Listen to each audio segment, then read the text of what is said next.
नमस्कार, मी ज्ञानदा कदम. माझा कट्ट्यावरती आपल्या सगळ्यांचं स्वागत. शिवसेना हा पक्ष म्हणजे एक मोठा झंझावात. हा अंगार महाराष्ट्रामध्ये रुजवला, वाढवला तो बाळासाहेब ठाकरे यांनी. या पक्षानं आत्तापर्यंत महाराष्ट्रामध्ये अनेक राजकीय समीकरणं ठरवली आणि बदलली सुद्धा.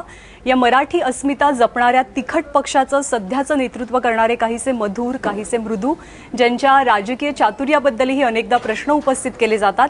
आणि या संपूर्ण राजकारणाच्या कोरडेपणामध्ये सुद्धा ज्यांनी आपली सृजनशीलता आपल्या फोटोग्राफीच्या माध्यमातून उत्तमरित्या जपलेली आहे, असे शिवसेनेचे पक्षप्रमुख आणि एक ग्रेट फोटोग्राफर उद्धव ठाकरे आज आपल्या कट्ट्यावरती आल्यात. आज माझा कट्ट्यावरती माझे सगळे एबीपी माझाचे सहकारी उद्धव ठाकरे यांना रोखठोक सवाल विचारणार आहेत. त्यांच्याशी आपण मनमोकळ्या गप्पा मारणार आहोत. सुरुवात करूयात एबीपी माझाचे संपादक राजीव खांडेकर यांच्यापासून. उद्धवजी, तुमचं खूप स्वागत. आमच्या सगळ्या तरुण सहकाऱ्यांशी गप्पा मारायला तुम्ही आलात, वेळ दिलात त्याच्याबद्दल. आणि प्रश्न अर्थातच सगळ्यांच्या मनामध्ये खूप असतील, पण माझ्या मनामध्ये खूप दिवसांपासूनचा प्रश्न आहे की तुम्ही नेमका जो फोन वापरता तो कोणता फोन वापरता. कारण या कट्ट्यावर जे आले ते किंवा एकूणही बाहेर ज्या चर्चा असतात त्या दोन प्रकारच्या असतात. एक तर तुमच्या फोनचा इन्कमिंग नाही त्याला, त्यामुळे बाहेरच्या अनेक जण अशा तक्रारी करतात की आम्ही फोन लावला तर त्यांचा फोन ते घेत नाहीत, लागत नाही. आणि त्याला बहुधा आउट गोईंग इन असावं, कारण इथं येऊन नारायण राणे असं म्हणाले की मला उद्धव ठाकरेंशी बोलायचं आहे, किंवा राज ठाकरे म्हणाले मला त्यांच्या फोनची प्रतीक्षा आहे. कुठला फोन आहे तुमचा की ज्याच्याबद्दल इतकी सगळ्यांच्या टेलिपथी आपण तर बोलतो की नाही, तुम्ही SMS केला आणि माझा फोन आला नाही असं कधी झाले? पण मग म्हणजे फोन कोणता वापरतो याच्यापेक्षा कोणाला संपर्कात ठेवायचं. तुम्ही आहात की नाही माझ्या संपर्कात? नाही, पण म्हणजे ह्या तुमच्या फोनच्या बद्दल इतकी चर्चा होती. म्हणजे खरं तर आपल्याला बाकीच्या अनेक प्रश्नांच्याकडे जाण्याच्या आधी आपण सुरुवातीलाच हा एकदा विषय मिटवून टाकू की ह्या प्रकारच्या फोनच्या निमित्तानं जी वेगवेगळी समीकरणं लोकांच्या मनामध्ये फक्त नेत्यांच्याच नाही तर एकंदरीतच महाराष्ट्राच्या मनामध्ये जी आहेत त्याच्याबद्दल तुमची भूमिका काय आहे? या पुढच्या काळामध्ये काही राजकीय समीकरणं बदलू शकतात का? शिवसेना अधिक व्यापक मी माझ्या फोन बद्दल पहिल्यांदा सांगतो. जसं मी काय तुमची मस्करी नाही केली.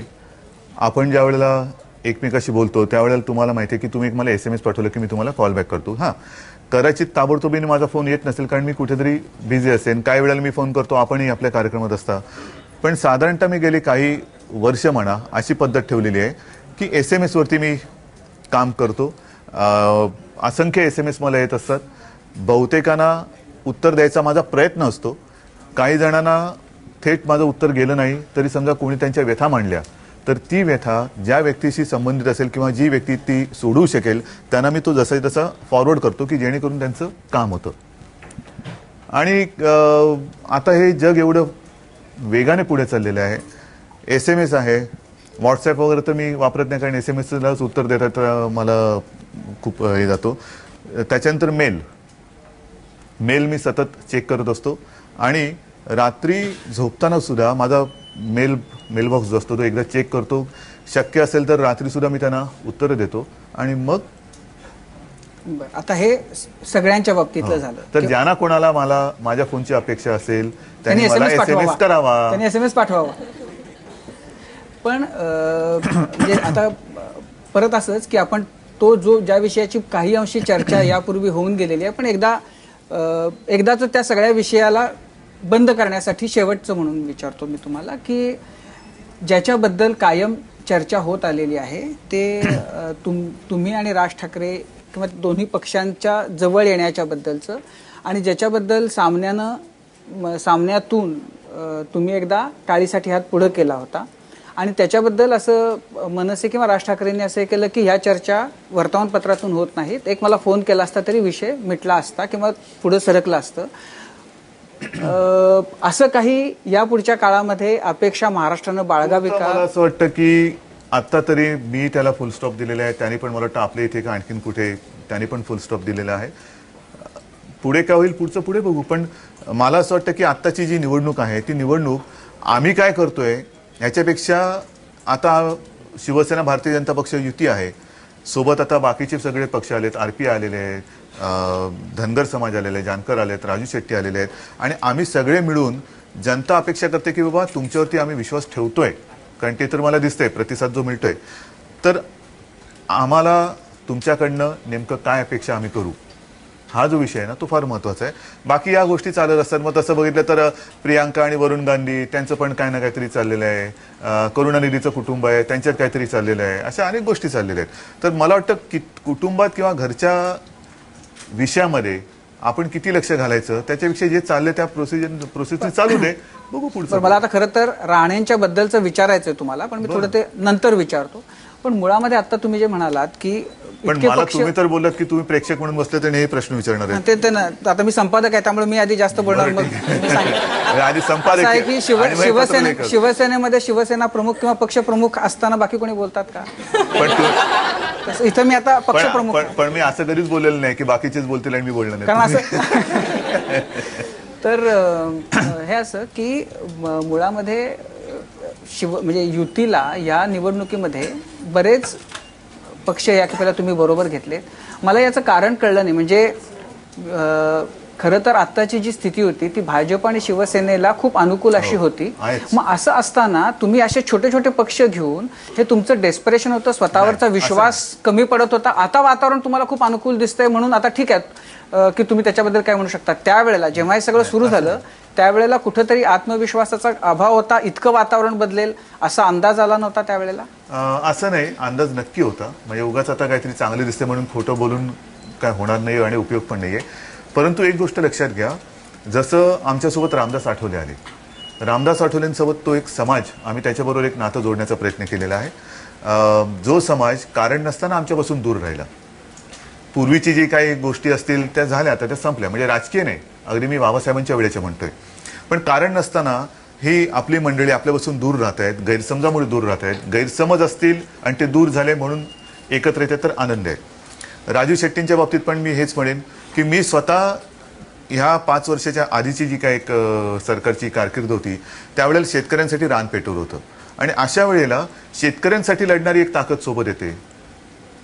आम्ही, तुम्हाला लक्षात असेल की त्यावेळेला शरद जोशींना राज्यसभेवर पाठवलं होतं. का तर एक शेतकरी आपल्यासोबत यावा. आम्ही जे काही आणि शेतकऱ्यांची विषय आमच्यावरती टीका करताना की बाबा यांना शेतीतलं काय कळतं, ठीक आहे, शेतीतलं ज्यांना कळतं त्यांना सोबत घेऊ.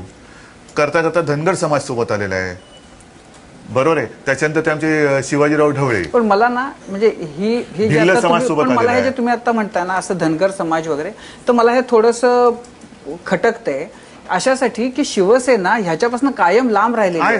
तर मग असं असताना तुम्ही असे जातीनिहाय जे पक्ष आहेत तर त्यांना घेण्याच्या बद्दल म्हणजे तुम्ही इतके उत्सुक कसे? आता तुम्ही बरोबर बोललात, शिवसेना जातपात मानत नाही, तरी सुद्धा ह्या लोकांना एक शिवसेनेबद्दल मनात अढी होती की बाबा ही शिवसेना आपल्या विरोधात आहे का. आता ती अढी राहिली नाही आणि त्यांना सुद्धा आता विश्वास वाटायला लागलेला आहे की बाबा आतापर्यंत आपल्याला समाजाच्या भिंती उभ्या करून शिवसेनेपासून दूर ठेवलं गेलं, पण तशी शिवसेना नाही आहे. शिवसेना सर्वसमावेशक आहे, सगळ्यांना घेऊन पुढे जाणारी आहे. आणि म्हणून ही लोक विश्वासाने सोबत आलेत. कारण नाहीतर असं काही कारणच नव्हतं की अचानक त्यांनी काँग्रेसची साथ का सोडावी, आमच्यासोबत का यावं. आम्ही तर हिंदुत्व आणि मराठी माणूस म्हणूनच पुढे चाललेलो होतो आणि जाणारच आहोत. पण त्यावेळेला म्हणजे हे चांगलं लक्षण एवढ्यासाठी आहे की गैरसमजाच्या भिंती आता पडायला लागलेल्या आहेत आणि हे सगळे जण आमच्या सोबत येतात, ही आनंदाची गोष्ट आहे.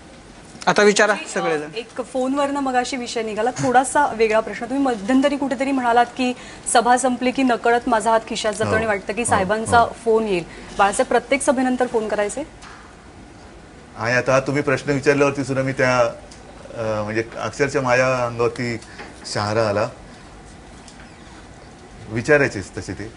आणि कुठेही गेलो तरी काय होतं, विशेष करून नंतर ह्या दोन्ही भूमिका त्यांनी निभावल्या. म्हणजे माची जी एक आमच्याबरोबर बद्दलची काळजी असायची, ती काळजी ती पण तेच घ्यायचे. आणि कुठेही गेलो तरी अरे कोण आहे सोबत, उन्हात फिरतोयस का, लोक काय करतायत, त्यांना पाणी वगैरे आहे का, तू जेवलास का, त्यांचं काय केलंस. मग सभा झाल्यानंतर बाबा कशी झाली सभा, कसा प्रतिसाद होता, किती गर्दी होती, कोण बरोबर होतं, काय बोलले, कसं, म्हणजे सगळं त्यांना बारीक सारीक गोष्टी त्यांना कुतूहल असायचं. नमस्कार. पहिला प्रश्न असा आहे आपल्याला की शरद पवार सातत्याने तुमच्यावर टीका करत असतात की उद्धव ठाकरे हे काही नेतृत्व करण्यायोग्य नाही आहेत, शिवसेनेला ते कदाचित भविष्यात शिवसेना होती असं म्हणावं लागेल, असं परवाच त्यांनी अलिबागच्या एका सभेत बोलले. तर शरद पवार तुमचा तेजोभंग करतायत असं तुम्हाला वाटतं का? मी बघा, पवार साहेब मी म्हणतो पवार साहेब, याचं कारण का, वयाने मोठे आहेत आणि नाईलाजाने मला टीका त्यांच्यावरती करावी का लागते, तर त्यांनीच सांगितलेलं की 14 वेळा ते निवडणूक लढले. मी एकदा सुद्धा लढलो नाहीये, पण 14 वेळा ते निवडणूक लढले असतील आणि पूर्ण टर्म, एखाद दुसरी मधली टर्म मध्यावधी वगैरे लागले असतील, नाहीतर 14x5 इतका काळ ते सत्तेत राहिले. एक आमचं मधलं सरकार सोडलं तर ते सत्तेच्या बाहेर कधीच नव्हते आणि इतकी वर्ष सत्ता भोगूनही त्यांनी महाराष्ट्राला काय दिलं, ह्या प्रश्नाचं उत्तर काही मिळत नाहीये. मी जी काय त्यांच्यावरती टीका करतो ती माझी वैयक्तिक नाहीये, वैयक्तिक दुश्मनी काय, परंतु महाराष्ट्राचा आवाज आपण जो म्हणतो ना, दिल्लीमध्ये आम्ही उठवू, म्हणजे काय करू नेमकं, तर महाराष्ट्राचे प्रश्न जे आहेत केंद्राकडे अडकून पडलेले, त्याच्याबद्दल सोडवणूक करून आपण घेऊ, असं काही झालेलं नाहीये. दुर्दैवाने असं आहे की ते ज्या खात्याचे मंत्री आहेत, कृषी मंत्री, त्यांच्याच खात्यात संपूर्ण देशामध्ये ज्या शेतकऱ्यांच्या आत्महत्या झाल्या त्या सगळ्यात जास्त महाराष्ट्रामध्ये झालेल्या आहेत. आणि मला असं वाटतं शिवसेनेच्या भवितव्याचं त्यांनी काळजी करू नये. ह्या कालच्या निवडणुकीमध्ये, म्हणजे आज आता प्रचार संपला, आपल्याशी बोलून झाल्यावर एक सभा माझी किरीट सोमयीच्या इकडे, म्हणजे प्रचार महाराष्ट्रातला संपला, पण प्रचार सभांना त्यांना मिळालेला प्रतिसाद आणि मला मिळालेला प्रतिसाद, आणि मी पुन्हा सांगतो की हा माझा प्रतिसाद नाही. हे जे काय आहे मी प्रामाणिकपणे मान्य करतो की ते जे बोलतात नाही की उद्धवला वारसा हक्काने मिळालेला आहे, हा वारसाच आहे, नाहीतर हे अशक्य आहे. आणि ही जी काही पुण्याई आहे, हे जे बाळासाहेबांचे आशीर्वाद आहेत, त्याच्यामुळे मलापेक्षा शिवसेनेला ते आशीर्वाद जास्त आहेत आणि शिवसेनाही राहणार. माझा प्रश्न असा आहे की शरद पवार तुमचा तेजोभंग करतायत का? कारण ते वैयक्तिक जात आहेत, तुम्ही जात नाहीत वैयक्तिक. एवढं तकलादू माझा तेज नाहीये की कोणी यावं आणि भंग करावा, पण ते करतात असं तुम्हाला वाटतं का? नाही, त्यांना पर्याय नाहीये, कारण त्यांना कळलेलं आहे की धोका शिवसेनेपासूनच आहे. उद्धवजी, पण एक म्हणजे आत्ताही तुम्ही बोलताना जेव्हा तुम्ही कुठल्याही गोष्टीचं श्रेय घेताना तुम्ही बऱ्याचदा असे फारसे तयार नसता असं दिसतं. आणि दुसरी गोष्ट अशी, तुम्हाला कुठंतरी अशी एक म्हणजे याच्यामागची मला कारण कळत नाही की तुम्ही दर खेपेला हे माझं काही नाही, हे बाळासाहेबांचं आहे, बाळासाहेबांचंच आहे, असं आहे की शेवटी कितीही नाही म्हटलं तरी सुद्धा गेल्या काही वर्षांपासून शिवसेनेचा प्रत्यक्ष जो कारभार आहे तो तुम्ही चालवत आहात. कुठलीही निवडणूक आली की उद्धव ठाकरेंची परीक्षा ही असं म्हणून सगळ्या वर्तमानपत्रांच्या बातम्या येतात आणि दर खेपेला तुमच्या प्रत्येक निवडणुकीमध्ये तुमची परीक्षा बघितली जाते. अनेकदा तुम्ही त्या परीक्षा चांगल्या उत्तीर्णही झालेले आहात, पण मग ते उत्तीर्ण झाल्याचं श्रेय तुम्ही कधीही मी अभ्यास केला म्हणून मी पास झालो असं न म्हणता, मला ते जसे मला महाराजांचे आशीर्वाद आहेत म्हणून मी पास झालो असं मानण्याची जी मनोवृत्ती असती ती तुमच्यामध्ये का दिसते? तुम्ही का असं थेट म्हणू शकत नाही की मी कष्ट घेतले? मी कधी म्हणणार नाही. ह्याचं कारण तुम्हाला एक सांगतो, जो तुम्ही मगाशी बाळासाहेबांचं म्हटलं ना विषय, की नकळत माझा हात फोनकडे जातो. ज्या वेळेला कर्जमुक्तीसाठी मी महाराष्ट्रात फिरलो आणि मोठमोठे मेळावे घेतले. पहिला मेळावा घेतला नागपूरमध्ये. आम्ही मुंबईमध्ये बसलो आणि ठरवलं की बाबा सुरुवात कुठून करायची, तर पूर्व विदर्भ. पूर्व विदर्भामध्ये कुठे, तर आमची लोक म्हणाले कस्तुरचंद पार्क. आता कस्तुरचंद पार्कची तुम्हाला माहिती आहे ख्याती काय, केवढं मोठं आहे ते, प्रचंड आहे. सहसा तिकडे कोणी सभा घेण्याचं धाडस करत नाही.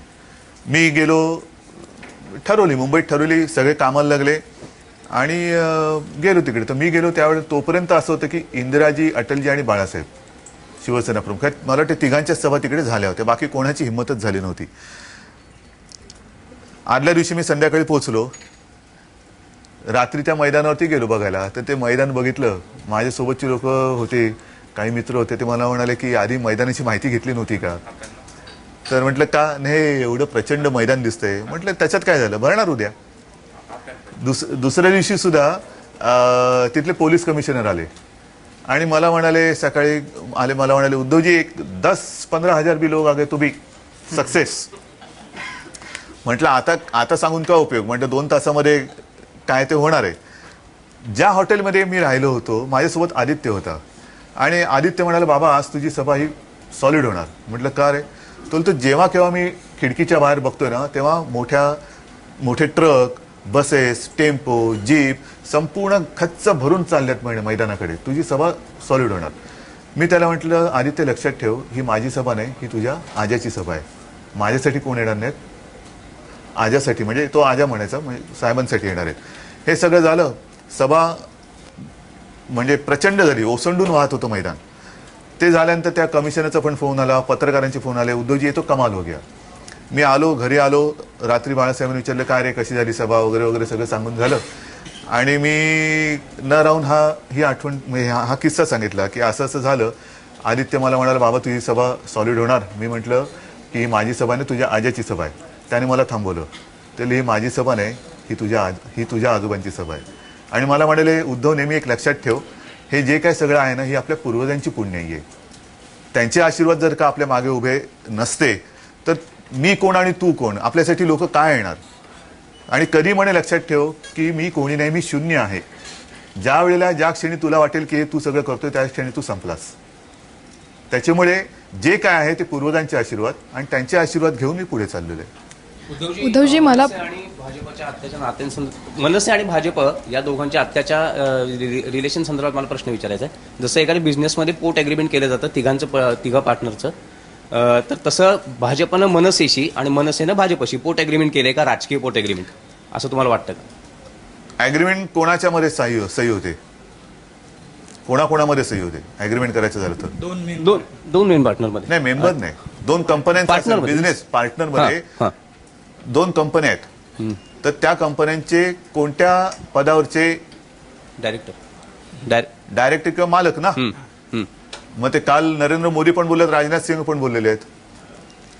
नाही, पण तुमच्याशी अग्रीमेंट नाहीये. आणि आमचं अग्रीमेंट जे झालेलं ते त्यावेळेला बाळासाहेब अटलजी, अडवाणीजी, आणि आता मी आहे, नरेंद्र मोदी आहेत, राजनाथ सिंह आहेत. उद्धवजी मला शिवसेनेत जे नवं नेतृत्व तयार होतंय त्याबद्दल विचारायचा आहे प्रश्न, की बाळासाहेबांनी अशी टीका केली होती की काँग्रेसमध्ये घराणेशाही आहे. आता पवारांनी पण अशी टीका केली की तुम्हाला हे सगळं वारसा हक्काने मिळालंय. तर हे सगळे आरोप आदित्य ठाकरेंच्या आणि बाबतीत त्याच लागू वेळेला होतात अजित का? पवारने सांगितले की सुप्रियाताईला निवडून द्या, नाही तर तुमचं पाणी कापेन. हे सगळे आरोप आदित्य ठाकरेंच्या बाबतीत लागू होतात का? तुम्ही या आरोपांकडे कसं बघता? घराणेशाहीचा आरोप. हो, जरूर होतील. जर का त्याचं किंवा माझं नेतृत्व लादलं गेलं तर जरूर होणार, आणि ते करायला पाहिजेत. केवळ दुसरे करतायत म्हणून त्यांना घराणेशाही बोलायचं आणि आम्ही करतोय म्हणून आम्हाला सोडून द्यायचं असं नाही होणार. माझ्याबद्दल सुद्धा मी शिवसैनिकांना सांगितलं की माझं नेतृत्व तुम्हाला मान्य नसेल तर तुम्ही मला सांगा, माझं नेतृत्व बदला. आदित्यच्या बाबतीत मी मुद्दामून सांगेन की आदित्य आता सुद्धा तो लॉचा अभ्यास करतोय, कॉलेजमध्ये आहे, शेवटची त्याची परीक्षा आता काही काळात होईल. 2-3 वर्षापूर्वी जेव्हा तो राजकारणात काहीच करत नव्हता त्यावेळेला मला वाटतं ऑगस्ट-सप्टेंबर महिना असेल, आणि मी कुठेतरी निघत होतो घरून. त्यावेळेला अचानक आदित्य बसला होता घरी. मला म्हणाले, अरे बाबा काय तुमचं कोणाचंच आमच्याकडे लक्ष नाही. तर मला वाटलं हो काय झालं याचं काय. तर म्हटलं काय झालं आदित्य. तुला आमचं कॉलेज सुरून 2-3 महिने झाले, आम्ही रोज कॉलेजला जातोय आणि परत येतोय, म्हणे कोणीच आमच्याकडे लक्ष देत नाही. तर मग म्हटलं अरे काय. मग मी बसलो, त्याला विचारलं काय झालं. तुला आमच्या प्राध्यापकांचा संप आहे, त्यांचं आणि सरकारचं पटत नाहीये. आमचा काय दोष आहे, आमचं वर्ष फुकट चाललेलं आहे. आम्ही जर का दांडी मारली समजा तर आम्हाला तुम्ही हजेरीप्रमाणे परीक्षेला बसायचं किंवा नाही बसायचं हे तुम्ही ठरवता. पण प्राध्यापक जर का दांड्या मारतायत, ते संपवतायत, आमचा दोष काय. आमचं वर्ष फुकट चाललंय, आमचं आयुष्य फुकट चाललेलं आहे, आणि सगळेजण युवा युवा युवा करतात, कोणालाच काय पडलेलं नाहीये.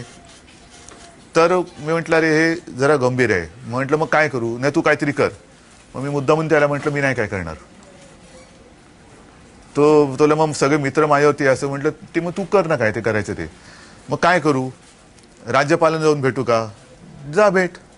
शिक्षण मंत्र्यांना जाऊन भेटू का. जा भेट. म्हटलं तू.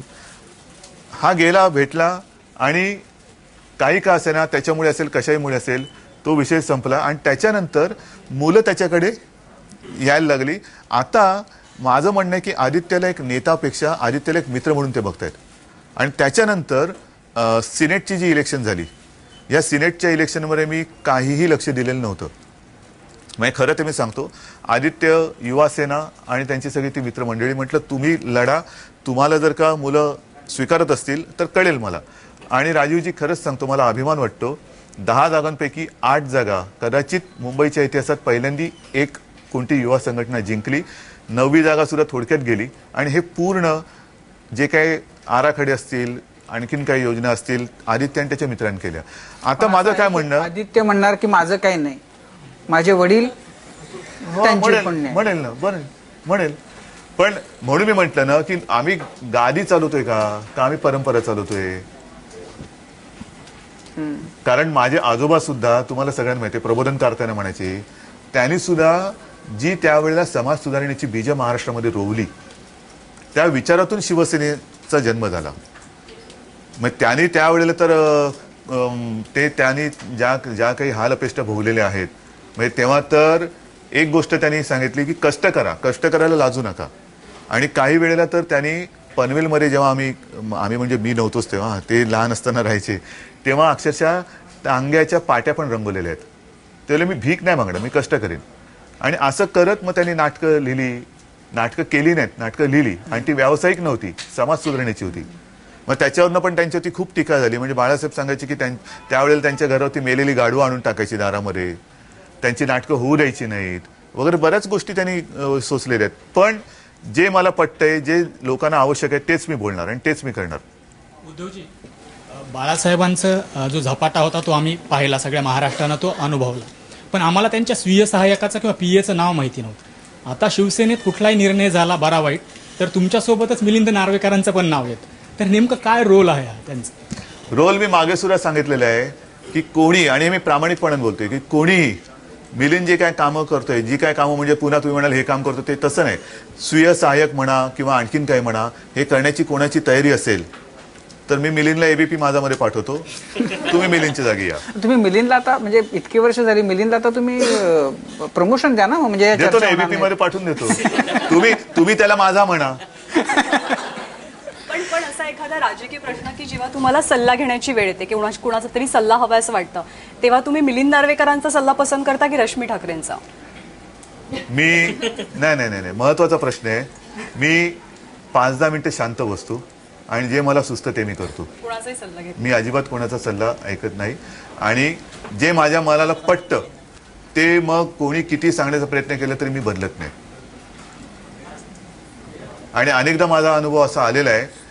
अर्थात हा माझा दावा मी म्हणजे काय ब्रह्मदेवापेक्षा कोणी वरचढ नाहीये, पण कदाचित जर का असं बदलण्याची वेळ आलीच तर मग नंतर लक्षात येतं की नाही, तुम्ही म्हणत होता तेच खरं. उद्धवजी, हा समज असा का पसरत आणि गेला? दुसरी गोष्ट, रश्मी असे सल्ले देण्याच्या वगैरे भानगडीत पडत नाही, कारण ती म्हणते मी माझं काम मी करते, तुमचं काम तुम्ही करा. नाही, तोच मग तो प्रश्न हा आहे की मग मिलिंद एवढा बदनाम कशामुळे झाला? कदाचित कोणाबद्दल कोणाची असूया असावी हा ज्याचा त्याचा प्रश्न आहे ना. पण चर्चा तर पक्षातनच होतात ना. पक्षातनं होत नाहीये. ज्याला त्याला कोणाबद्दल असूया असावी, कोण काय व्हायचं, तर म्हणून मी म्हटलं ना की ज्या गोष्टी समजा मला सहाय्य कोणाला करण्याची हे असेल, आता तसं बघितलं तर आता आमचा अनिल देसाई आहे, पण असं आहे की आदेश बांदेकर आहे, तो सुद्धा पार्टी सेक्रेटरी आहे, विनायक राऊत आहेत, एक आमचे दिवाकर बोरकर आताच गेले. पण सगळं जरी असलं ना तरी तुमचं जरा झुकतं माप मिलिंद नार्वेकरांच्या बद्दल आहे, हे तर पदोपदी दिसतं ना. म्हणजे कुणी त्यांच्याबद्दल काही बोललं तर तुम्ही तलवार उपसून असतात. मिलिंद तलवार उपसून नाही. ऐका, एक सांगतो तुम्हाला, जर मिलिंद चूक करेल ना तर मिलिंदला सुद्धा मी माफ करणार नाही. पण उगाच कोणीतरी काहीतरी बोलतंय म्हणून तो चूक, हे पण बरोबर नाही. कारण मग तशा चुका हे सगळेजण करत असतात. पण दुसरा कोणतरी बोलतोय म्हणून एखादा वाईट, मग माझ्यावरती कोणी विश्वासच ठेवणार नाही. मग कोणी ठेवला, समजा उद्या एक क्षणभर धरून चाललं, दुसरा कोणतरी आबाकडे तुम्ही त्याच्यावर टीका केली, त्याला काढून टाकलं, बाजूला हे केलं, मग असं नाही चालत ना. पण उद्धवजी, त्यामुळे मग आता कार्यकर्ते जे जेन्युअनली मग नगरसेविका असतील किंवा काही असतील ज्या काम करत असतात तुमच्या पक्षासाठी, शीतल म्हात्रेंचं प्रकरण होतं, अगदी शुभा रावळांना फेसबुकवरून त्यांची व्यथा व्यक्त करावी लागली की आमचं म्हणणं आमचे पक्षप्रमुख ऐकत नाही. मग असं होत नाही का की हे जे सगळं चाललंय सगळ्याला कारण मिलिंद नार्वेकर आहे का? मग मुळात तक्रारी ऐकल्या जात नाही असं? तक्रारी त्यांच्या ऐकल्याशिवाय त्या आता शांत झाले का? त्यांच्या तक्रारी मी ऐकल्या, सगळं झालं. आणि असंच जर का असतं ना तर मग मला आता जो काय प्रतिसाद मिळतोय, आणि आता तुम्ही मला नाही तर बोलवलंच नसतं. जर का शिवसेना वाढली नसती तर तुम्ही मला एवढं महत्व देऊन बोलवलंच नसतं. शिवसेना जसं शरद पवारांना वाटतं तसंच तुम्हालाही वाटलं असतं. आणि जो काय उदंड प्रतिसाद मला मिळतोय, गोरगरीब लोक जी माझ्यापर्यंत पोहोचतायत, म्हणूनच शिवसेना पुढे जाते. सर्व्हेमध्ये जे काही रिपोर्ट येत आहेत शिवसेनेच्या जागा वाढणार, त्या माझा संपर्क असल्याशिवाय. तर कोण काय बोलतंय या गोष्टीचा मी विचार करत नाही. मला काय वाटतं त्या गोष्टीवरती मी विचार करतो. बरं उद्धवजी, मिलिंद नार्वेकरांचा विषय निघाला म्हणून सांगतो की मिलिंद नार्वेकरांवर बऱ्याच टीका झाल्या, बऱ्याच गोष्टी झाल्या, ते असं करतात, पण त्या तुम्ही करवून घेता का त्यांच्याकडून आणि ते खापर त्यांच्यावर फुटता का? मला वाटतं माझ्यापेक्षा तुम्ही राजकारणात पाहिजे होतं. थेट तुमची इन्व्हॉल्वमेंट नाही आणि मग त्यांच्याकडून म्हणजे हे नवीन गणित आहे, हे शिकायला मिळालं मला काहीतरी. म्हणजे असं झालं की तुम्हीच राजीवजींबद्दल काहीतरी पत्र लिहून बिहून तुमच्या व्यथा काढायच्या तिकडे. नाही, पण आता तुम्ही जे म्हणालात की खूप उदंड प्रतिसाद मिळतोय आणि तो मिळतोय, हे सगळं बघतायतच एकूण भाजप शिवसेना युतीला. पण त्याच्या निमित्तानं एक अशी टीका जी होतीये की ही जी इलेक्शन आहे ती सगळी मोदी सेंट्रिक आहे आणि मोदींना शिवसेना लटकली आहे. एक कोणतरी नेता लागतो. शेवटी देशाचा पंतप्रधान कोण होणार? पूर्वी अब की बारी अटल बिहारी होतीच ना गोष्ट. इंदिरा गांधी, त्याच्या आधी जवाहरलाल नेहरूंचा काळ. मी सांगतो नाही, अटल बिहारी आणि बाळासाहेब जर आपण असं बघितलं तर कधीही अबकी बारी अटल बिहारी कितीही वेळा जरी म्हटलं तरी सुद्धा शिवसेना लटकली आहे भाजपला असं नव्हतं. मोठा रोल महाराष्ट्रामध्ये शिवसेनेचाच होता. सांगतो ना, पहिल्यांदा नेहरू, इंदिरा गांधी, राजीव गांधी असं करत करत मध्ये वाजपेयींचं एक हे आलं आणि अबकी बारी अटल बिहारी हे त्यावेळेला सगळे म्हणतच होते. बाळासाहेबांनी सुद्धा वाजपेयींचं कौतुक केलं, वाजपेयींचा प्रचार केला. आता बऱ्याच वर्षांनंतर म्हणजे मध्ये काय झालं होतं, मध्ये पूर्ण आपला देश हा निर्णायकी झाला होता, नायकच नव्हता. आणि मग मनमोहन सिंगना आपल्याला मारून उठकून नायक मानावं लागलं. आता परिस्थिती अशी आहे, संपूर्ण देश गोंधळलेला आहे. नेमकं काय करायचं, कोणत्या दिशेने जावं हे त्यांना कळेनासं झालेलं आहे. आणि पूर्ण म्हणजे काँग्रेसला मत, म्हणजे मी सरळ सांगतो की काँग्रेसला मत म्हणजे अंधारात उडी मारण्यासारखं आहे, काळोखाला मत. त्यांच्याकडे काँग्रेसला मत दिलं तर पंतप्रधान कोण होईल हेच सांगू शकत नाही. मग त्यावेळेला तुम्हाला जास्तीत जास्त ठासून आणि ठामपणे सांगायला पाहिजे की बाबा नरेंद्र मोदी आमचे पंतप्रधान पदाचे उमेदवार आहेत आणि जिथे जिथे लोकांना सांगता येणं शक्य असेल तो प्रचार करणं गरजेचं आहे. याचा अर्थ असा नाही आहे की आम्ही त्यांना लटकलेलो आहोत. एक गोष्ट तुम्हाला सांगतो, मी जाहीर सभातनं सांगितलेली आहे की ज्या वेळेला मोदींचं नाव ठरवण्याची वेळ आली, कधी ठरवलं असेल गेल्या ऑगस्ट सप्टेंबर, नाही त्याच्याही आधी ऑगस्ट सप्टेंबरचे असेल, गणपतीच्या काळात असेल, साधारणतः एक चर्चा तिकडे चालू होती. आणि तुमच्या लक्षात असेल की मी जुलैमध्ये आधी दिल्लीत गेलो होतो, तेव्हा मी पत्रकारांना सांगितलं होतं की पहिल्यांदा भाजपाला पार्लमेंटरी बोर्ड आहे, त्यांना ठरवू दे की ते कोणाला नेता म्हणून प्रोजेक्ट करतायत नाही करतायत हे त्यांना ठरवू दे. आणि मग त्यांनी चर्चा केल्यानंतर नरेंद्र मोदींचा मला फोन आला रात्रीचा एका की उद्धवजी उद्या साधारणतः अशी एक चर्चा तिकडे चाललेली आहे, तर तुमचं मत तुम्ही तिकडे मांडा. म्हटलं ठीक आहे, म्हणजे मला पाठिंबा द्या. नाही तुम्ही मत द्या आणि तुमची काय हे असेल तर द्या. असा फोन तुम्हाला सुषमा स्वराजने केला होता? ऐका मी सांगतो ना, सगळ्या प्रश्नाची उत्तर देतो. आणि मी त्यांना सांगितलं की नरेंद्रभाई शक्यता नाही, हे व्हायला पाहिजे आणि मी पूर्णपणे तुमच्या सोबत आहे. पण तुमच्या आधीच्या भूमिकेच्या विपरीत झालं नाही. ऐका ना, पण मला पहिले हे तर उत्तर देऊ दे ना. दुसऱ्या दिवशी सकाळी राजनाथ सिंहांचा फोन आला आणि राजनाथजींनी मला सांगितलं की उद्धवजी शिवसेना हा आमचा जुना सहकारी पक्ष आहे आणि आज संध्याकाळी आम्ही नरेंद्र मोदींचं नाव जाहीर करू इच्छितो, तो आपकी क्या राय आहे, तुमची सहमती आहे ना? तो म्हटलं बिलकुल आहे. ते बोलले नाही तुम्हाला काय वेगळं सुचवायचं आहे का? तर म्हटलं नाही, तुम्ही सगळ्यांनी मिळून ठरवलं असेल जरूर करा, माझा पाठिंबा आहे. आणि तुमच्या लक्षात असेल की ज्या क्षणी मोदींचं नाव जाहीर झालं त्याच्या पुढच्या क्षणी मी पाठिंबा दिलेला आहे. कदाचित देशामध्ये मोदींना पाठिंबा देणारा माझा पहिला राजकीय पक्ष. सुषमा स्वराजांबद्दल बोलतो. सुषमा स्वराज ज्या वेळेला घरी आल्या होत्या बाळासाहेबांना भेटायला, त्यावेळेला मोदी त्यांच्या गुजरातच्या विधानसभेच्या निवडणुकीची तयारी करत होते. निवडणुकीचा प्रचारही सुरू झालेला नव्हता. ह्याचाच अर्थ काय की मोदींचं नाव हे पंतप्रधान पदाच्या त्या लिस्टमध्येच नव्हतं. हे फार महत्वाचं आहे. आणि ती जी काय नावं होती त्याच्यात बाळासाहेबांचं मत ठाम होतं आणि ते मी आजही सांगतो की त्या नावांमध्ये सुषमा स्वराज देशाच्या पंतप्रधान व्हायला पाहिजे हे बाळासाहेबांचं मत होतं. जर का बाळासाहेबांना त्या याच्यामध्ये नरेंद्र मोदींचं नाव विचारलं असतं तर काय बाळासाहेबांचं मत वेगळं पडलं असतं का? ह्याचं कारण असं सांगतो की जेव्हा अटल बिहारी वाजपेयी पंतप्रधान होते, तुमच्या सगळ्यांच्या लक्षात मी मुद्दा म्हणून आणून देतो, संपूर्ण देशभर नरेंद्र मोदी गुजरातचे मुख्यमंत्री झाले होते पहिल्यांदा. संपूर्ण देशभर एक असं वातावरण होतं मोदी हटाव. सगळेच म्हणजे आमचे सहकारी पक्ष सुद्धा मोदी हटाव. त्याच सुमारास शिवतीर्थावरती एक शिवसेना भारतीय जनता पक्षाची सभा होती. लालकृष्ण अडवाणी तेव्हा आले होते आणि तेव्हा कसं होतं, वाजपेयी असतील, अडवाणी असतील, बाळासाहेब महापौर बंगल्यावरती भेटायचे, जरा एक चहापान घेऊन सगळं झालं का मग ते शिवतीर्थावर पलीकडे जायचे. तर अडवाणींनी बाळासाहेबांना विचारलं, बाळासाहेब आपसे कुछ बात करनी आहे. तो बोले ठीक आहे, काय? तो म्हणाले नाही, आता हे सगळेच म्हणतात की मोदी हटाव मोदी हटाव, तुमचं काय म्हणणं आहे? बाळासाहेबांनी स्पष्ट शब्दात सांगितलं की मोदी को हटाना नाही, मोदी गया तो गुजरात गया आणि मोदीला हात लावू नका. आणि त्याही वेळेला मोदींचं जाहीर समर्थन करणारे शिवसेना प्रमुख हे एकटे होते, बाकी सर्वांनी मोदींना विरोध केला असता. समजा जर का त्याही वेळेला बाळासाहेबांनी मोदींना विरोध केला असता आणि मोदींना हटवलं असतं तर आज काय झालं असतं. आणि म्हणून मला असं वाटतं की इकडे देशात काँग्रेस नको, हे जे काय शिवसेना प्रमुखांनी दसरा मेळाव्यात शेवटचं त्यांचं जे मार्गदर्शन केलं त्याच्यात काँग्रेस मुक्त हिंदुस्थान हे फार महत्वाचं आहे. इकडे व्यक्ती कोण आणि सुषमाताई आहेत, नरेंद्रभाई आहेत, हे असे कोण काय आम्हाला परके नाही आहेत. त्याच्याबद्दल म्हणजे आता तुम्हाला सुषमा स्वराजांपेक्षा नरेंद्र मोदी हे पुढे आले जास्त बरं वाटतं? पेक्षा नाहीये, हा शेवटी एक पक्षाने जर का त्यांचा निर्णय घेतला असेल, त्यांच्यात काही चर्चा झाली असेल आणि त्यांनी ठरवलं असेल की बाबा या कारणामुळे आपण नरेंद्र मोदींना आता पुढे करू, चांगलं नाही. जर का मोदींचं नाव मला पसंत नसतं तर मी त्याला विरोध केला असता.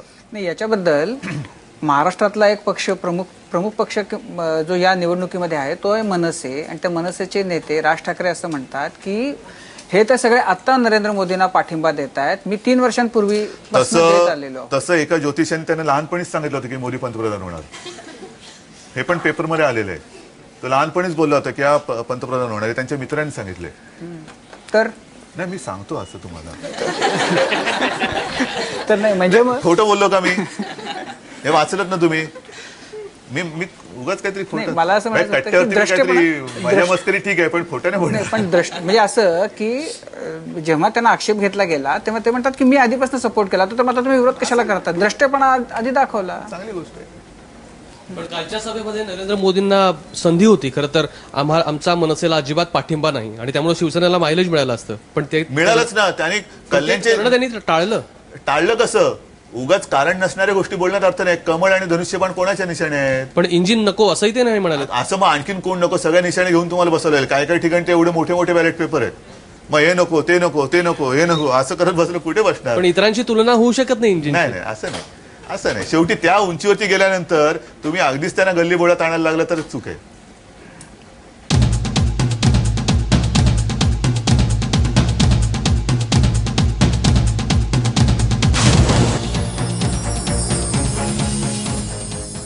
उद्धवजी, मगाशी तुम्ही तुमचा वारसा सांगताना प्रबोधनकारांचा वारसा पण सांगितलात, पण प्रबोधनकारांनी जे विचारधन महाराष्ट्राला दिलं त्यामध्ये आत्ताची शिवसेनेची चौकट कशी बसते? म्हणजे प्रबोधनकारांनी सत्यनारायणाला पण विरोध केला, पण इकडं प्रत्येक शाखेमध्ये तुमच्या सत्यनारायण घातला जातो, किंवा आता तुम्ही अंधश्रद्धा निर्मूलन विधेयकाला विरोध करता आहात, तर हे प्रबोधनकारांचा वारसा सांगणाऱ्या शिवसेनेला कसं जमतं?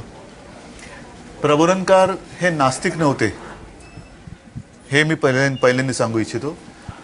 त्यांचा ह्या सगळ्या गोष्टीवरती, भाकड कथांवरती वगैरे विश्वास नव्हता. त्यांचा अंधश्रद्धेला विरोध होता, श्रद्धेला नव्हता. म्हणून मी अंधश्रद्धेला विरोध केलेला आहे, श्रद्धेला केलेला नाहीये. सत्यनारायण हा एक जो प्रकार आहे, एक मुळामध्ये एक गोष्ट लक्षात घ्यायला पाहिजे की सत्यनारायण केला म्हणजे काय देव पावला असं नाहीये, पण काही वेळेला लोकांना एकत्र करणं. आणि तसं शाखेमध्ये आता सत्यनारायण असे काही होत नाहीत. शाखेचे वर्धापन दिन असतात, त्या वर्धापन दिनाला काही कार्यक्रम असतात, त्या कार्यक्रमाला सगळे एकत्र जमतात आणि रोजची शाखेमध्ये जी काही वर्दळ असते ती तर फार महत्त्वाची आहेच.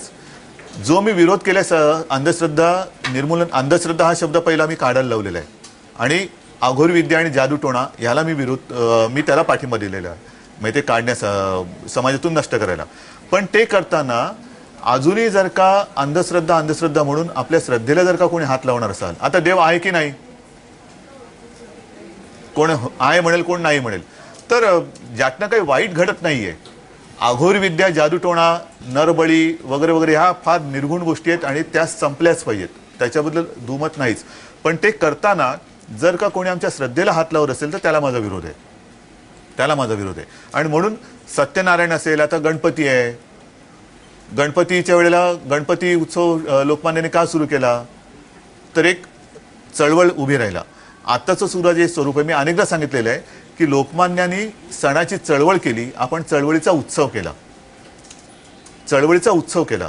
आणि फक्त आणखीन एका गोष्टीचं मी काय करतो, थोडंसं डोळे झाक का करतो की तसं बघितलं तर हल्ली लोकांच्या आयुष्यामध्ये सुखासमाधानाचे क्षण येतात किती, लोकांना एकत्र यायला मिळतं किती. तर जर का कोणत्याही निमित्ताने एकत्र आले, एक दोन क्षण हसत खेळत त्यांनी काढले, एक निमित्त जर का ते असलं तर वाईट काही नाहीये. पण त्याच्या मागे लागलात, मी सांगतो ना, त्याच्या मागे लागलात आणि सत्यनारायण केला म्हणजे मला काहीतरी फळ मिळेल, तर ते चूक आहे. उद्धवजी, असं आहे की तमाम शिवसैनिकांना एक खंत वाटते की बाळासाहेबांचं स्मारकासाठी शरद पवारांकडे का जावं लागतं सारखं. मी गेलेलो नाहीये शरद पवारांकडे, पण बरेच नेते गेले होते त्यांच्याकडे. कोणी गेलेलं नाहीये. मी अत्यंत स्पष्ट शब्दात मी सांगतो, अत्यंत स्पष्ट शब्दात त्याच्यावरती उत्तर दिलेलं आहे. पुन्हा एकदा उत्तर देतो. 17 नोव्हेंबरला ज्या वेळेला बाळासाहेबांचा पहिला स्मृतिदिन होता, त्यावेळेला राजीवजी साहजिकच आहे, तो सगळा दिवस असा सगळा म्हणजे सगळ्यांच्या भावना अशा हेलावत होत्या. मी सकाळपासून रात्रीपर्यंत तिकडे थांबलो होतो. शेवटचं लोक तिथून येऊन दर्शन घेऊन जाईपर्यंत बरीच लोक आली, सारी खेड्यापाड्यातनं पण खूप लोक आली, रडत होती, नमस्कार करत होते. आणि शरद पवार पण आले. आता असं आले, कोणी यावं कोणी न यावं, ज्याचं त्यांच्याबद्दल काय प्रेम असेल, कोण राजकारण म्हणून असेल, पण काही लोक आली, काही लोक आली नाहीत. आता ते मला काय माहिती नाही. पण मी मध्ये बसलो होतो, बाजूला शरद पवार बसले होते, इकडे छगन भुजबळ, पलीकडे राज्यपाल बसले होते. एक ठराविक 2-5 विषयानंतर बोलण्यासारखं काहीच नसतं अशा क्षणात. म्हणजे तुम्ही तरी मला काय सांगणार, मी तरी तुमच्याशी काय बोलणार. आणि शरद पवारांनी अचानक विचारलं, उद्धव त्या स्मारकाचं काय.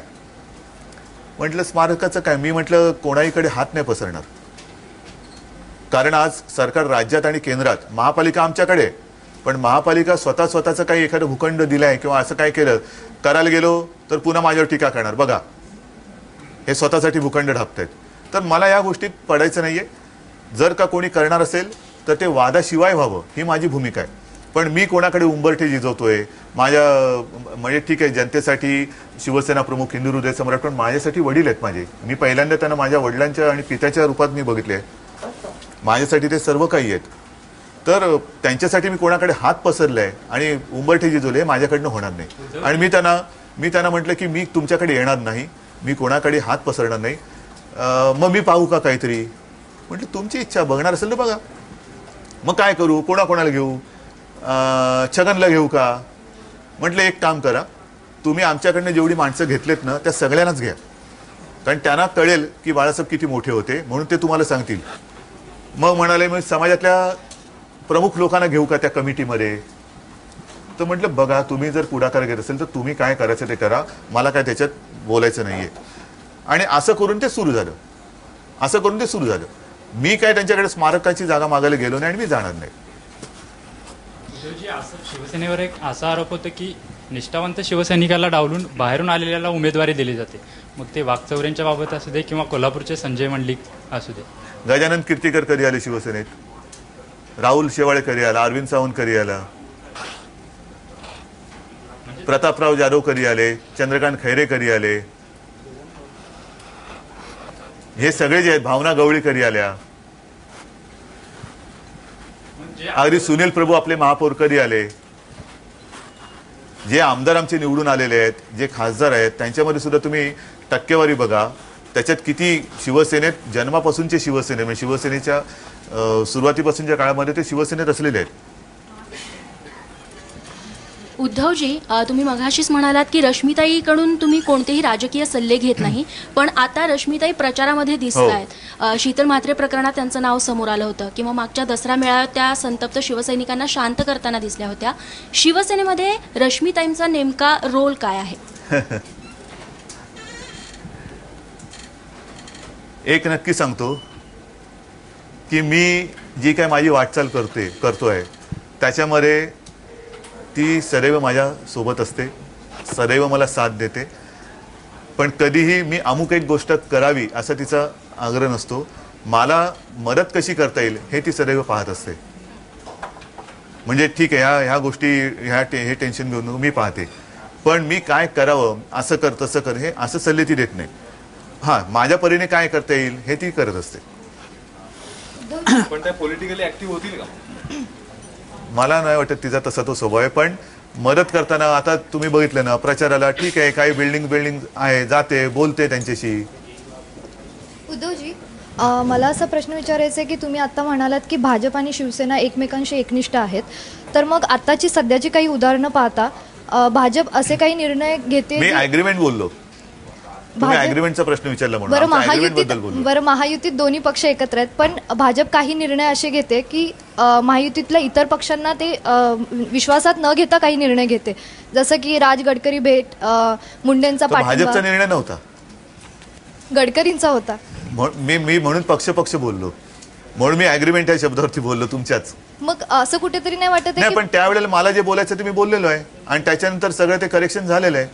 राजनाथ सिंह स्वतः माझ्याशी बोलले, नरेंद्र मोदी तेव्हा माझ्याशी बोलले, त्या रुडीना ते त्यांच्या प्रचारात असताना त्यांनी माझ्याकडे पाठवलं आणि त्याचं स्पष्टीकरण झालेलं आहे. पण आता भाजपनं जिथं उमेदवार उभे केले तिथं मनसेनं उमेदवारी दिलेली नाही, म्हणजे याचा अर्थ त्यांचं कुठेतरी सेटिंग झाले. असं तुम्ही कोणी काय करावं हा ज्याचा त्याचा प्रश्न आहे, कोणाच्या मध्ये टांग टाकावी ज्याने त्यांनी ठरवावं.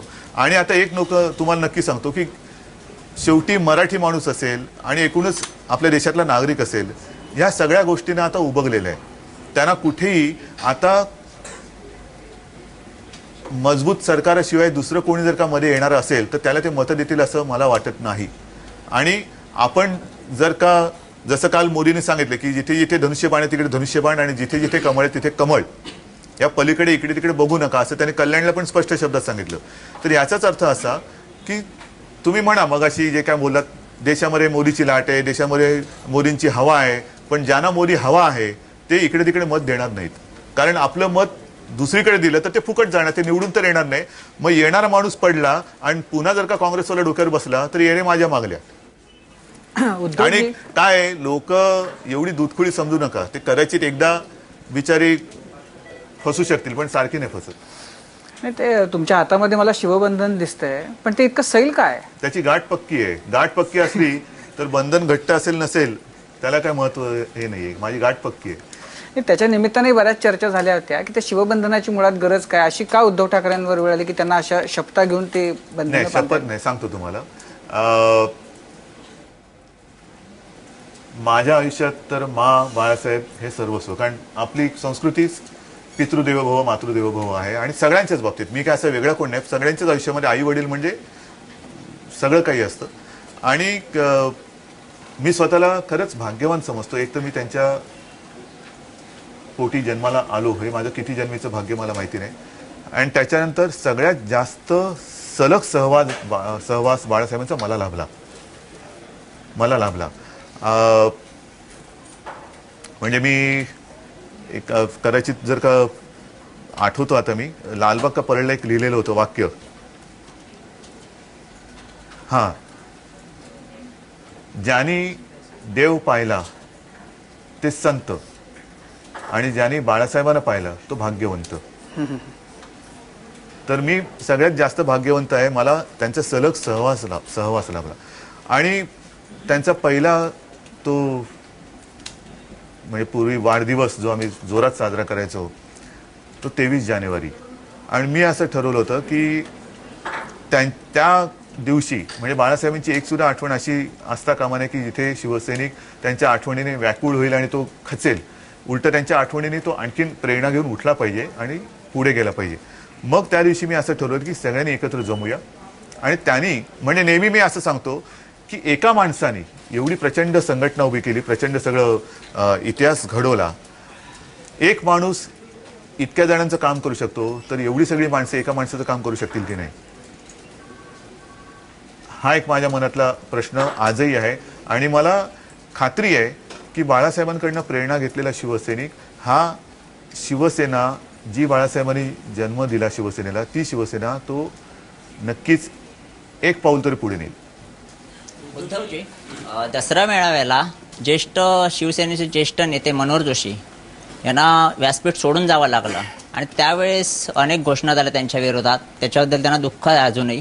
पण त्यावेळेस रश्मी ठाकरे, आदित्य ठाकरे पुढे सरसावल्या लोकांना थांबवण्यासाठी, पण तुम्ही खुर्चीतच बसून राहिला आणि त्या अशी का भूमिका बसून राहिलो? याचं कारण का की मुद्दामून काही बसलेलं नाहीये. एकूणच सगळे जे काय होतं ते अनपेक्षित आणि दुःख देणारं होतं. मला वाटतं या विषयावरती बरीच चर्चा चर्वण्या झालेली आहेत आणि तो विषय आता काय राहिलेला नाही. उद्धवजी, भाषण देताना इतक्यात तुम्ही काही खास प्रयत्न करतात, काही विशेष तुम्ही लोकसभेच्या वेळेस काही केलेलं आहे? कारण नेहमी टीका व्हायची की राज ठाकरेचं भाषण जास्ती चांगलं होतं, पकड त्यांना मिळते, मात्र उद्धव ठाकरेंना मिळत नाही. यावेळेस मात्र असं लक्षात येत आहे की तुमची भाषणं पकड घेत आहेत. कालचं सुद्धा तुमचं भाषण लोकांनी थांबून ऐकलं होतं. काय खास प्रयत्न तुम्ही यावेळेस करायला लागलात? नाही, हा कॉन्फिडन्स एकदम अचानक तुमच्यात जाणवायला लागलाय. आता त्यातलं गुपित सांगितलं तर तुम्ही पण भाषण करायला जाल. कोचिंग क्लासेस आहेत? नाही, असं नाहीये. एक गोष्ट तुम्हाला सांगू का, की आपण जे काही लोकांना सांगतो आहोत ते आधी आपल्याला पटायला पाहिजे. तुम्ही जर का उसना अवसान आणून तुम्हाला न पटलेली गोष्ट लोकांना सांगायला गेलात तर ते काही परिणामकारक होणार नाहीये. असं कोण करतंय सध्या? नाही, असं नाही, मी माझ्याबद्दल बोलतोय. तुम्ही मला विचारलं म्हणून मी माझ्याबद्दल बोलतोय.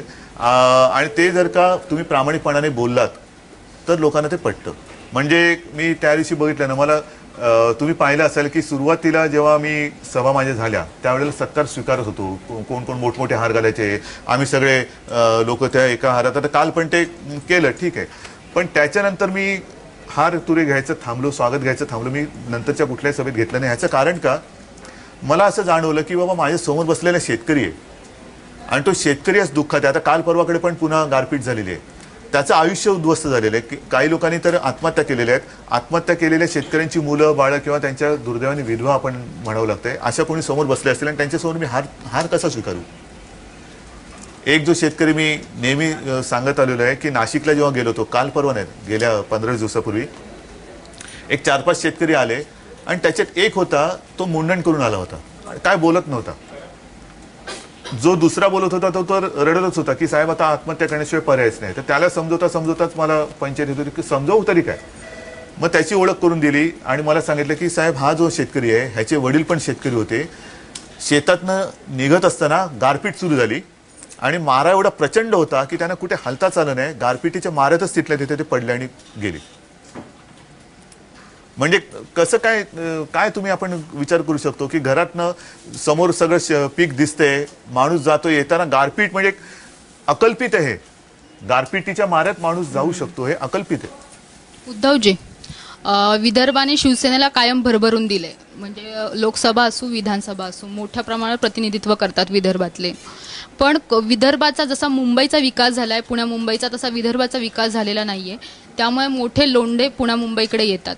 तर तुम्हाला असं वाटतं का शिवसेना कमी पडली विदर्भाला देण्यात? नाही, अजिबात नाही. सांगतो, मुंबईला सुद्धा मी अजूनही पूर्ण विकास केला असा माझा दावा नाही.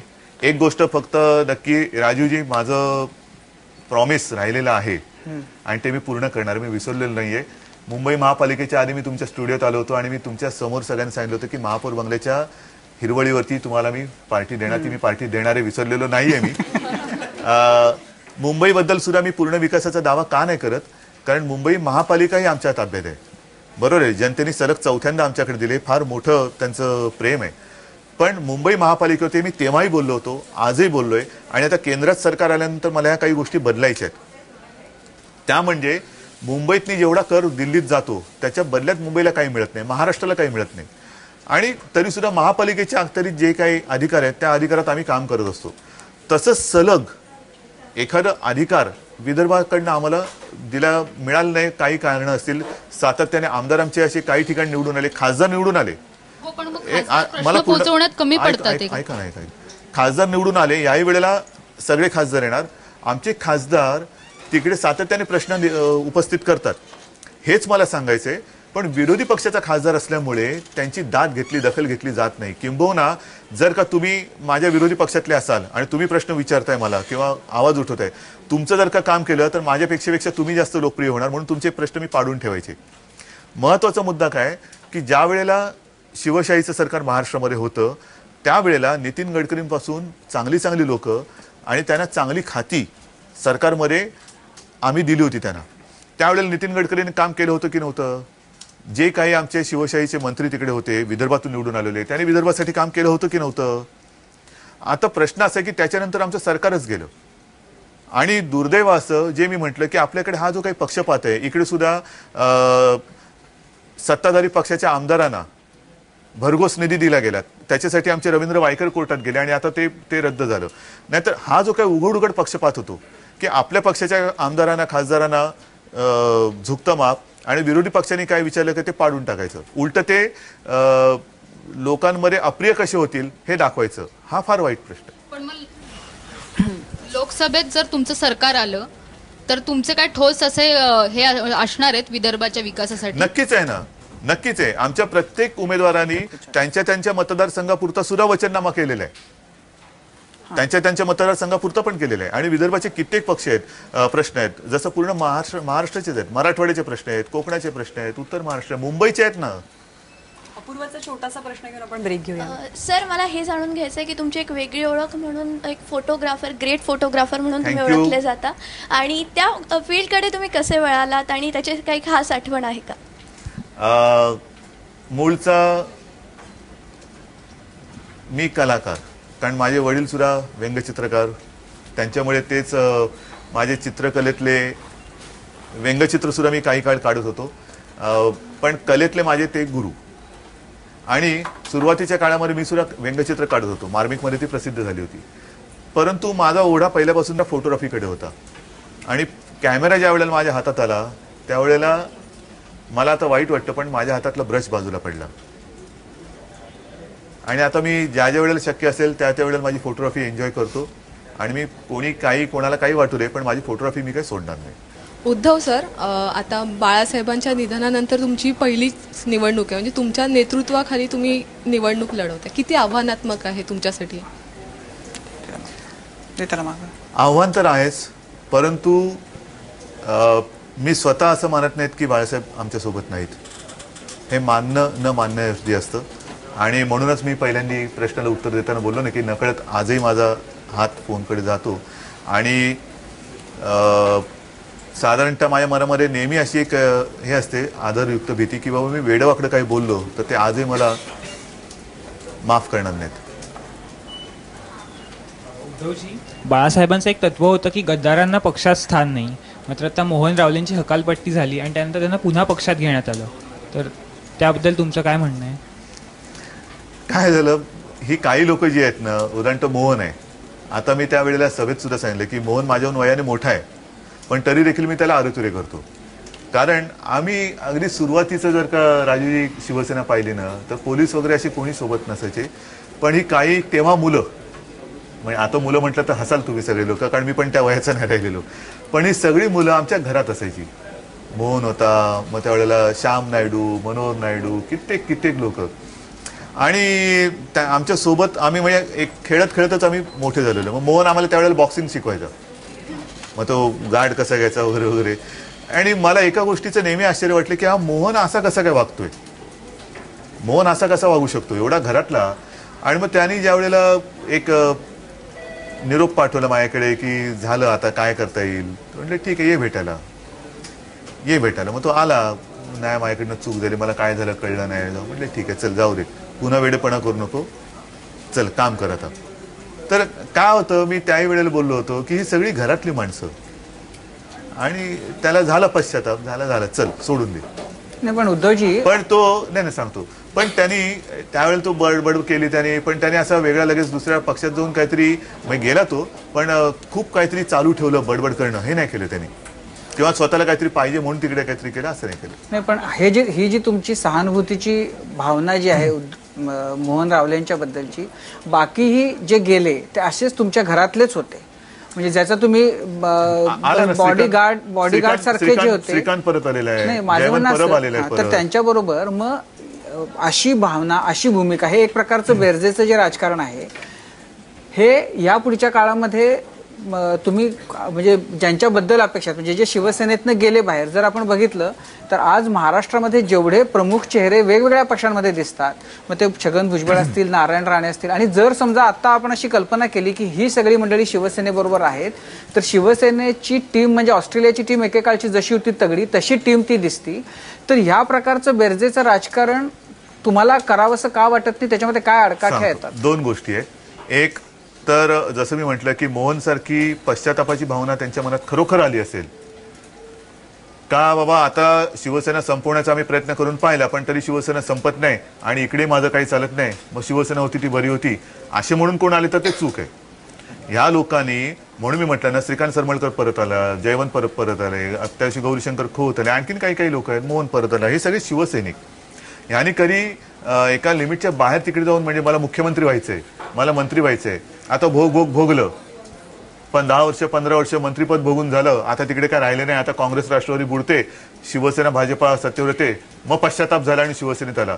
हा थोडा एक फरक राहतो ना. म्हणजे इतर वेळेला तुम्ही त्रास काय काय दिले, त्यावेळेला भुजबळांनी सुद्धा शिवसेना प्रमुखांना अटक करण्याचा प्रयत्न केलाच, तो फसला. नाही, पण ह्या लोकांच्या मनामध्ये जी शिवसेना प्रमुखांच्या बद्दलची भावना आहे, ते जेव्हा ती मंडळी म्हणजे एरवी सुद्धा आणि कट्ट्यावर सुद्धा आली होती, तेव्हा त्या सगळ्यांच्या मनामध्ये ती एक ओलाव्याची जागा कायम आहे. तर मग अशा परिस्थितीमध्ये या पुढच्या काळामध्ये महाराष्ट्रामध्ये काही अशा प्रकारची समीकरणं घडू शकतात का, त्याच्यामध्ये काही बदल होऊ शकतात का, आणि ते काय म्हणजे ते सर्वस्वी तुम्ही ठरवणार आहात का? ज्यांनी शिवसैनिकांसोबत संघर्ष केला तो काय पाहते, त्यावेळेस क्षणिक झाला आणि नंतर त्यांना कळलं अरे आपण हे चुकलो, पण त्याच्यानंतर त्यांनी वर्षानुवर्ष तो चालू ठेवला. आणि अशी लोक जर का आता पश्चाताप दग्ध झाली, त्यांचा ओलावा वगैरे वगैरे, तर आता ओलावा अश्रूचा आहे का सांडलेल्या रक्ताचा आहे तो पण बघावं लागेल. आणि म्हणून मी म्हटलं की आता शिवसेना सोडून मी का आलो होतो, तर मला आता इकडे शिवसेनेत काय मिळणार नाही असं वाटलं, म्हणून मी तुमच्याकडे आलो. तुम्ही पण आता मला काय देत नाही, आता माझं झालं, मग परत तसं नाही चालणार. म्हणजे मग नारायण राणेंना दरवाजा बंद आहे, म्हणजे त्यांना माझ्या उत्तरामध्ये मला वाटतं सगळ्या गोष्टी पुरेशा स्पष्ट झालेल्या आहेत. एक वेगळा प्रश्न आहे, ठाकरे निवडणूक लढवत नाहीत त्यामागचं कारण संपत्तीचं विवरण द्यावं लागेल असं आहेच. कारण माझी जी संपत्ती आहे त्या माझ्या प्रचंड सभा, आणि ही मोजायची कशी संपत्ती, ही संपत्ती मोजू शकत नाही. आणि त्याच्यामुळे जर का मी ती संपत्ती जाहीर केली आणि तुम्ही म्हणाल की अरे ही हजारो माणसं तर राहूनच गेली, ही तुम्ही जाहीरच केलेली नाही, त्याच्यामुळे असं नाहीये. प्रत्येकाचा एक पिंड असतो आणि संपत्ती जाहीर करणं आता बाकी सगळे करतायत, त्याच्यात असं आमचं काय मोठं संपत्ती आहे. म्हणून मी म्हणतो ना की माझं वैभव आहे ते शिवसैनिक, आणि जे मगाशी जे सांगितलं हे माझी कमाई नाहीये. आता परत तोच प्रश्न येतो की पूर्वजांची पुण्य आहे. मग आता उद्धव ठाकरेंचं उदरनिर्वाहाचं साधन काय? मला सगळे लोक डबे पाठवतात, शरद पवार, नारायण राणे, जेवलास का बाबा, चहा प्यायलास का, ओलावा आहे ना, त्या ओलाव्याने सगळे डबे पाठवतात, बाबा तब्येतीची काळजी घे. प्रश्नाचं उत्तर नाही आहे ना, हेच आहे, सगळे डबे पाठवतात मला. आता सुद्धा जाताना तुमच्याकडनं चहा पिऊनच जाणार आहे. उद्धवजी, राज ठाकरे यांनी इच्छा व्यक्त केली होती की त्यांना मुख्यमंत्री व्हायचं आहे महाराष्ट्र सुधारण्यासाठी. समजा पुढच्या विधानसभेत महायुतीचं सरकार आलं तर तुम्ही मुख्यमंत्री व्हाल का? पहिल्या आधी लोकसभेची निवडणूक आहे आणि उगाच स्वप्नरंजन गुटिका घेऊन त्या धुंदीत राहणार मी नाहीये. आणि मी खरंच सांगतो, स्वप्न पाहावं ते राज्याचं पाहावं. मी मगाशी जे तुम्हाला सांगितलं की खरंच आपण त्यांच्यासाठी काही करू शकतो का, हा एक महत्त्वाचा विषय आहे. आणि एक गोष्ट नक्की की मी कुठल्याही जबाबदारीतून पळणारा नाहीये. म्हणजे तुम्ही जे निवडणुकीचं बोललात, असं काय मी भीष्म प्रतिज्ञा केलेली नाहीये की मी लढणारच नाही किंवा लढणारच आहे. फक्त प्रश्न असा आहे की जे आता शरद पवार बोलले की मी 14 वेळा निवडणूक लढवले, उद्धवने एक सुद्धा लढवली नाही, पण 14 वेळा निवडणूक जिंकून तुम्ही केलंत काय? मी मुख्यमंत्री झालो, मला मुख्यमंत्री व्हायचंय आणि मी मुख्यमंत्री बनून काहीच केलं नाही. तर आत्ता तुम्हाला मी प्रश्न विचारतो, एका दमामध्ये तुम्ही आत्तापर्यंतच्या महाराष्ट्राच्या मुख्यमंत्रीची नावं बोलू शकता?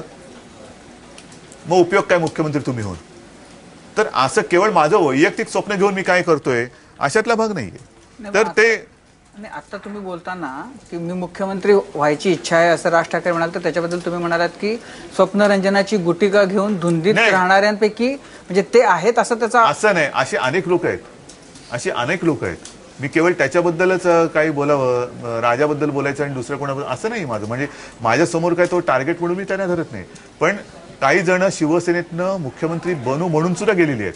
काँग्रेसमध्ये आज सुद्धा मुख्यमंत्री बनण्याची स्वप्न पाहणारे खूप लोक आहेत, राष्ट्रवादीमध्ये आहेत. तर अशी जी लोक आहेत ना, ती त्या स्वप्नापायी त्यांच्या आयुष्याची वाट लागते. म्हणून मला असं वाटतं की पुढे काय होईल ते पुढचं पुढे बघू ना. नाही, आता शेवटचाच आपण प्रश्न घेऊया. फक्त त्याच्या आधी तुम्ही राज ठाकरेंचा उल्लेख राजा तुमच्यातले जे संबंध आहेत त्या अनुषंगाने केला, त्यामुळे अनेकदा असा प्रश्न पडतो की तुमच्यातलं जो संघर्ष आहे तो कौटुंबिक आहे का राजकीय आहे? बघा, खरं मी तुम्हाला सांगू का, मग याच्यात मी कोणते राजकारण नाही. हा संघर्ष मी सुरू केलेला नाही. त्याच्यामुळे मला कारण तर कळलं पाहिजे की संघर्ष काय